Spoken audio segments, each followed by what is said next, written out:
Our guest on This is America and the World is Dr. Zack Cooper. Dr. Cooper is a research fellow at the American Enterprise Institute in Washington.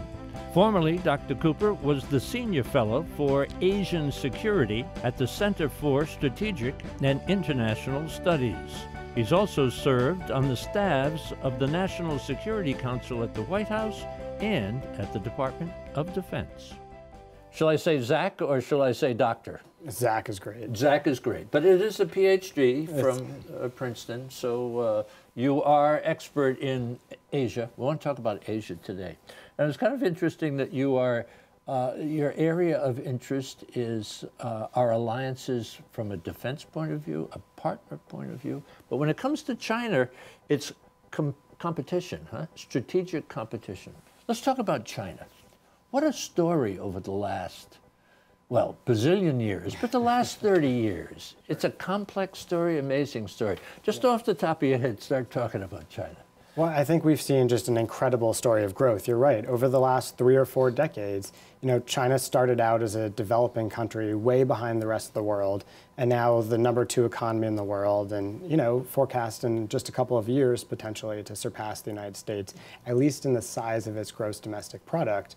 And you can't but be amazed at the quickness with which China has caught up to much of the developed world and in part surpassed some of these countries in terms of its economic growth. I think a lot of questions are being raised now about the kinds of policies China is going to pursue now that it's stronger and whether China can continue that growth in the years to come. So for many years, anybody who just even had an eye on the business pages would see double-digit growth every single year. Now it's slowed down a little bit. That's right. But still 5, 6, 7% per year, which is just phenomenal, huh? It's great growth. Of course, there are lots of questions about whether those growth rates are real. There have been rumors in China that the growth rate for the previous quarter could be as low as 2% or even lower. We don't know because the numbers that the Chinese government puts out are not reliable. So yes, the Chinese government says the growth rate is somewhere in the neighborhood of 6% a year, but in terms of the actual growth rates, I think you'd be hard-pressed to find someone who feels confident in those numbers, or really any numbers coming out of China right now. One of the things that they seem to have done over the last 20, 30 years is made a huge dent in poverty and created kind of a middle class. How did that happen so quickly? Well, a lot of it is just really rapid growth, as you said, 10% and plus growth for 30 or 40 years, which brought hundreds of millions of people out of poverty. And I think everybody should be happy that Chinese in the heartland in China have done so well. And that's not to suggest that there isn't great inequality in China, especially if you look at the cities as compared to the rural areas. But the amount of money that is a common Chinese now has compared to what it was 30 or 40 years ago is just unimaginable. And that growth has been fantastic. Of course, now the challenge for China is to move from being a production hub to being an innovation hub. That's a tough task. And there are a lot of questions being asked about whether China is going to be able to do that. Do they have the scientists, the engineers, the entrepreneurs, the inventors? Well, they certainly have the numbers. When you have 1.3 billion people, you're going to have a large number of scientists and entrepreneurs. And in certain areas, I think you can say China's been doing remarkably. But overall, this core question of whether China can innovate is a really tough one. So much Chinese growth has been state-directed. It's been directed by the Chinese Communist Party into certain sectors. And so there's a plan called Made in China 2025. And much of Chinese growth has been driven into these 10 sectors under that plan. Whether China can actually move from stealing technology as it has been to actually developing its own technology, that's a very open question. Every U.S. company wants to get a foothold there because it's such a huge market, And we want their goods. We want to buy their goods. Do I understand correctly that up until now, that for a company to get invested or to be able to do business in China, a U.S. company, that they had to kind of share their technology Is that correct? In most sectors, a company would have had to establish a joint venture, and often that joint venture would require that company to at least show its technology to a Chinese firm or maybe the Chinese government just to get market access. And this is a real challenge for high-tech American companies. Sure. Especially when those Chinese groups have not always been protecting the information they've been given. Now, if this were to happen in the United States, you could take that company to court and you could sue them, right, for giving away trade secrets or intellectual property. You can't do that in China. And so a lot of these joint ventures have been, I think, very poor deals for the US companies that have been involved. They've won in the short term. They've gotten some market access in China, and so their short-term sales have gone up. But in the long term, they've given away this seed corn, which is actually what is most important to their long-term success. But here, let me understand this. If they have to kind of get into this joint venture situation, why is it necessary for the Chinese to be stealing technology or those kind of secrets? Well, in some areas, the joint ventures, I think, have been enough for China to get the technology it needed. But there are a lot of... Let's call it intellectual property. Sure, and trade secrets, et cetera.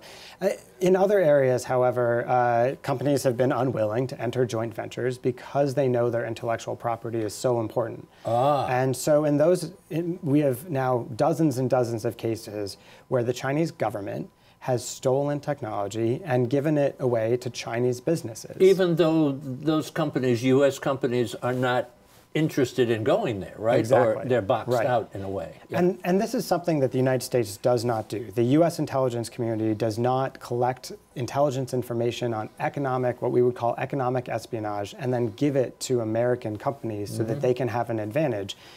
So this is a real asymmetric challenge. China has been doing this. It has been very active in doing so. And although there was an agreement between the Chinese government and the US government under President Obama, most people believe that the Chinese government basically did not follow that agreement and continued to steal all of this information for the last 3 or 4 years. Let's take a little break. Tell the folks at home we're talking with Dr. Zack Cooper, and he is a research fellow at the American Enterprise Institute. And his expertise is Asia, and I want to talk a little bit about Japan, want to talk definitely China as we're on right now, and also North and South Korea. So take a little break. Back on the other side, this is America and the World.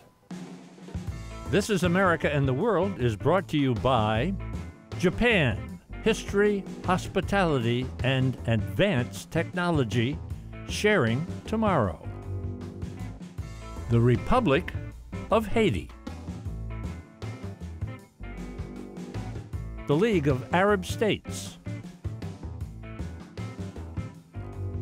The Sultanate of Oman. The Rotendaro Family Trust. The Forerunner Foundation, dedicated to forward-thinking public policy. And the Embassy Series, uniting people through musical diplomacy, presenting international artists in diplomatic settings. So, Zack, we're in the middle of these trade talks between China and the United States. What's going on? What should we know? Well, I think the most important thing is that President Trump has said that China has until basically the end of February, until March 1st or 2nd, to strike a deal with the United States. And otherwise, he's threatened that he's going to increase tariffs on a large number of goods to a higher rate, from 10 to 25%, which would be a market increase and would do real damage, not just to the U.S. economy, but to China as well. Well, how to the U.S. economy? Well, the damage to the U.S. economy is that all of these Chinese imports would be more expensive. I see, okay. And so every time you're trying to buy a washing machine or anything else that's coming from China, the price is going to go up by you might not like 15. Choose to buy. That's right, you might not buy it. And in fact, China would respond in turn. And so you would see most likely Chinese tariffs on U.S. goods increasing as well. Of course, China doesn't buy as many U.S. goods, so it has less room to push in that area, but still you'd see a negative response from the Chinese side. So, as in your own mind, how do you think these trade talks are going to play out? there's always gives and gets, right? That's right. Well, first I should say anyone that bets that they know what the president is going to do is a more confident person than I. But I think the signs thus far have been pointing towards a deal. For a couple of reasons. First is that President Trump seems personally to want a deal. I think it's good for him with his base to have a deal. There's no question that the trade war has been causing some damage in the United States to the U.S. economy, to the global economy. And I think there's a lot of reason to think that President Trump wants to moderate, at least, the pressure on China and strike some sort of deal. What would you say as to how President Trump has been handling the Chinese? What does that look like to you? Well, what he says in public is often very complimentary about China and about Xi Jinping, the Chinese president in particular. I think in private, the Chinese are very confused. They get a lot of different messages from different people within the Trump administration. Some people have a very tough line, not just on economic issues, but on security issues. Other people suggest that they want to strike a deal. So Steve Mnuchin, the Treasury Secretary, Larry Kudlow, the economic advisor, they seem to want to strike a deal, whereas Peter Navarro, who's one of the president's advisors, and Robert Lighthizer, who's the lead trade negotiator, they are taking a much harder line. So I think the Chinese are a bit confused. On the one hand, they've got these folks who look like they want to make a deal. On the other, they've got this very tough team that says really harsh things about China and about the efforts that China has made to damage the U.S. economy. And then they've got the president, and they have to decide which of these groups the president is going to line with at the end of the day. Do you see China as a competitor or an enemy?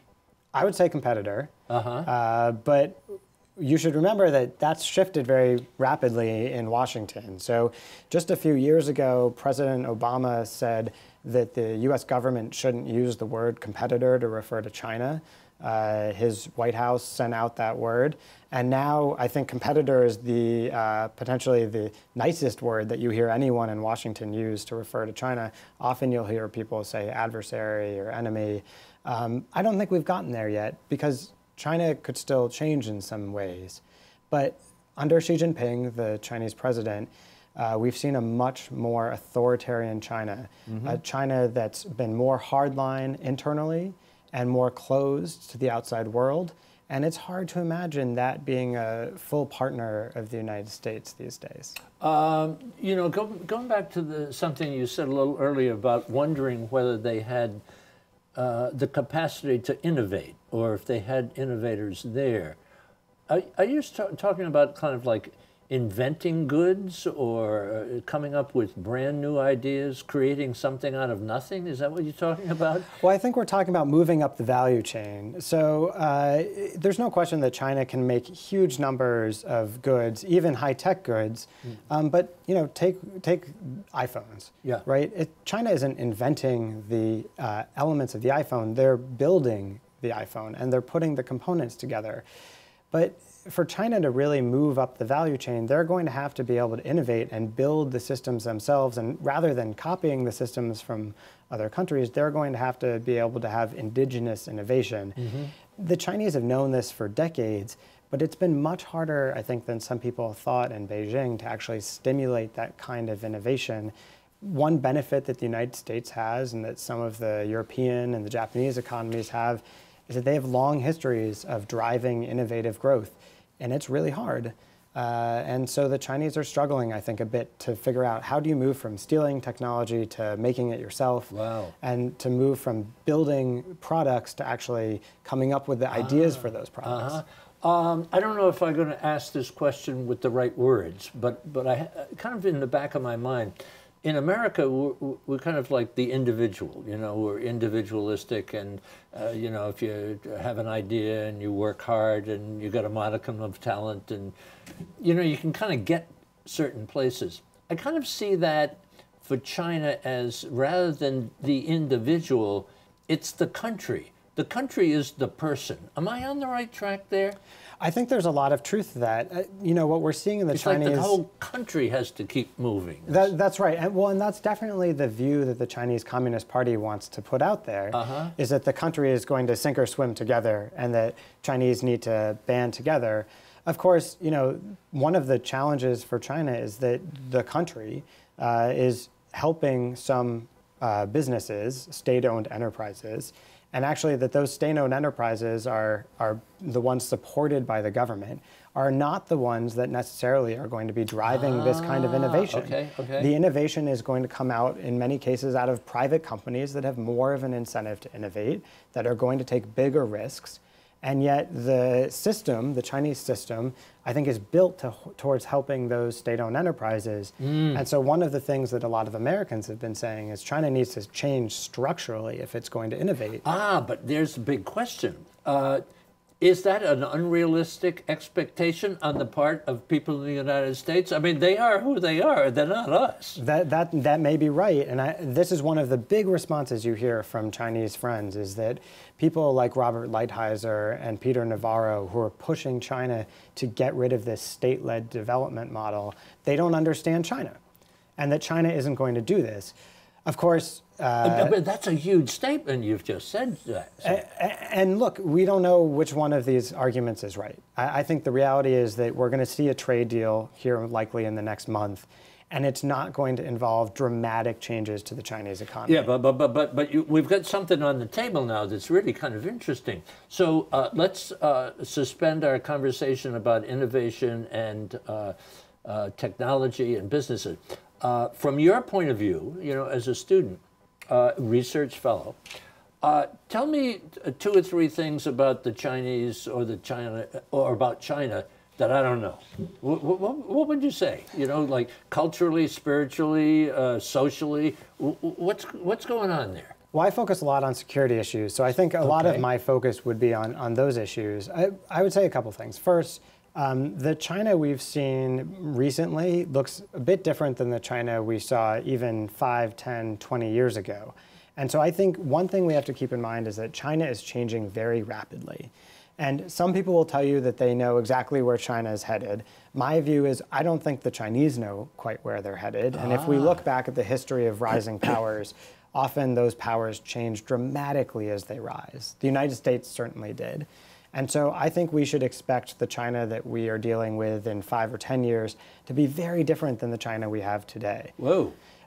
So that's one important issue, because it means that although Chinese leaders may make commitments today, they may have different views in a few years when China is stronger, if China is stronger. Stronger militarily, stronger or economically, militarily, all of the above. If China is able to continue these economic growth rates, it will continue to build its military more rapidly than anyone else in the region. Whoa. And what are they going to do with that military success? That's a great question. Just threaten people? Well, I think China has some core desires, and some of them include things like Taiwan. You know, obviously, and the Chinese are very open about this, they believe that it's critical to reunify Taiwan with the mainland and not do so long in the future, but actually have a reasonable time frame for doing so. But they're very patient, aren't they, the Chinese? They are, but there are some very clear rules about what Taiwan cannot do. And if Taiwan pushed too hard, I think China would lose some of its patience pretty quickly. Oh, yes? That would certainly be the Chinese argument. Okay, so you're saying keep an eye on that relationship. Absolutely. Huh? What else should we say? They're taking over the China Sea, aren't they? Yeah, so the other places that we've seen a lot of action recently are the East China Sea and the South China Sea. So the East China Sea, which is disputed largely between China and Japan, also Taiwan as well. That's actually been a little quieter the last few years than many people would have expected. But my view is these China-Japan tensions are not going to go away.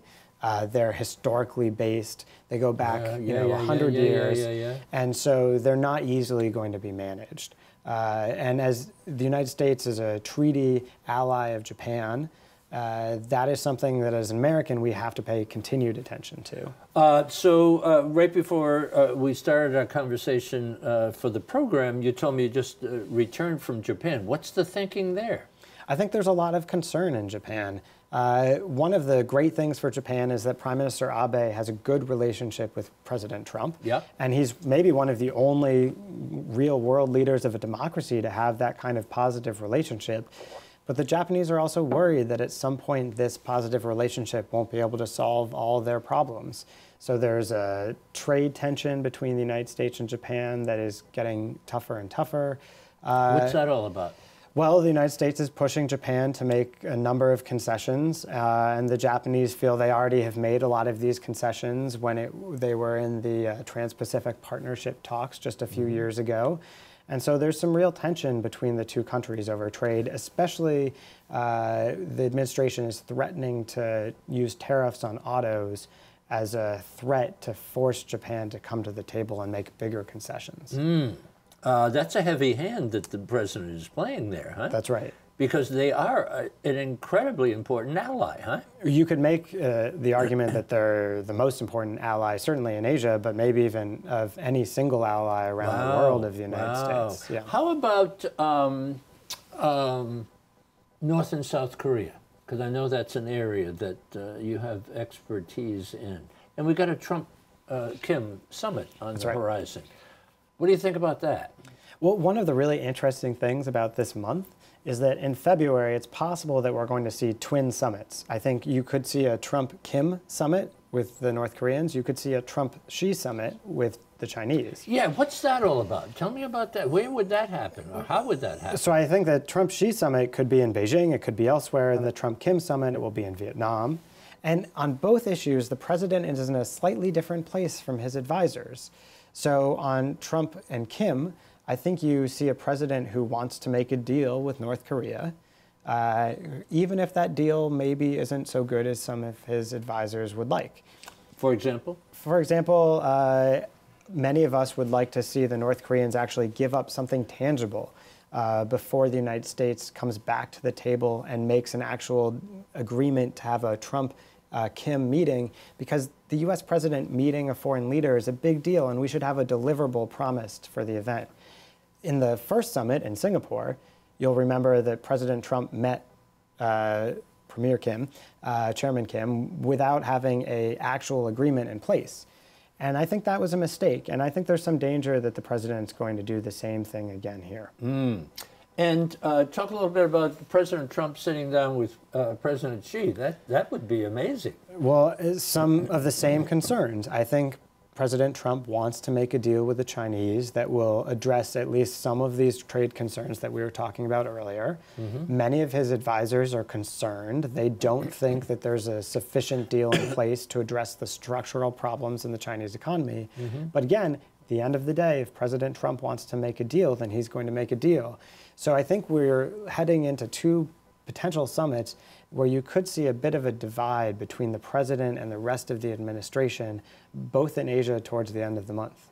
But that's not unusual because that seems to be the way the president operates, you know? That's right. And he wants to make deals, doesn't he? You kind of alluded to that when we were talking about China. So